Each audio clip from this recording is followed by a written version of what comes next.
It's the classic men's hard wax, a pomade, one that's shampoo soluble, not water soluble.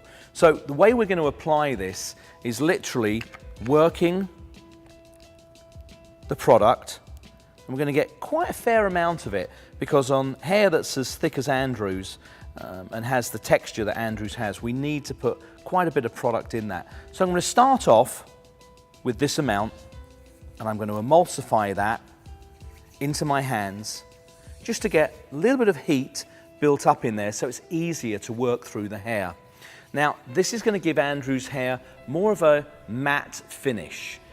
Not going to see a lot of shine on here, and the more it actually works through the hair, the longer he has it in the hair, the matter the finish is actually going to be. So in the beginning it might look as though there's a little bit of shine going in there, but as the product actually works through the hair, it'll tend to go more into a matte finish. Now you can see that was quite a lot of product I had on my hands there, but Andrew's hair is going to need a little bit more. And again, when you're working with hard wax, don't be frightened to work the product in, because you want that separation.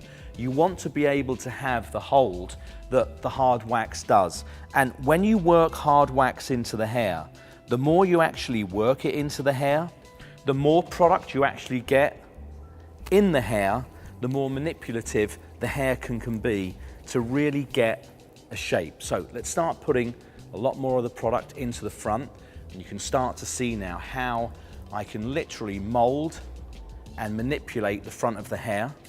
Going to start to get more of that through the sides that have been nicely scissor over combed through there.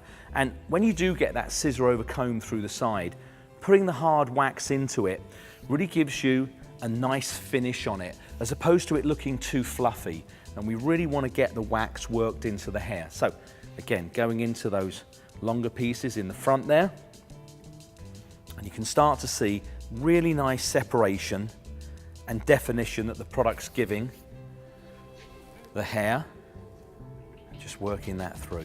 So once you've got the product into the hair, then just literally start to mold it into shape. Really, really simple. Getting a nice lift in that sort of quiff in the front there, that pompadour, and then working with the rest of the product just to get really nice separation through that. But you can see the sides now. Again, with that scissor over combing, if we left that without any product in it, it's way too fluffy. This just gives it a lovely finish through there. So any of you guys out there that have this sort of shorter undercut feeling with a little bit more length on top, classic hard wax in dry hair will give you this perfect finish.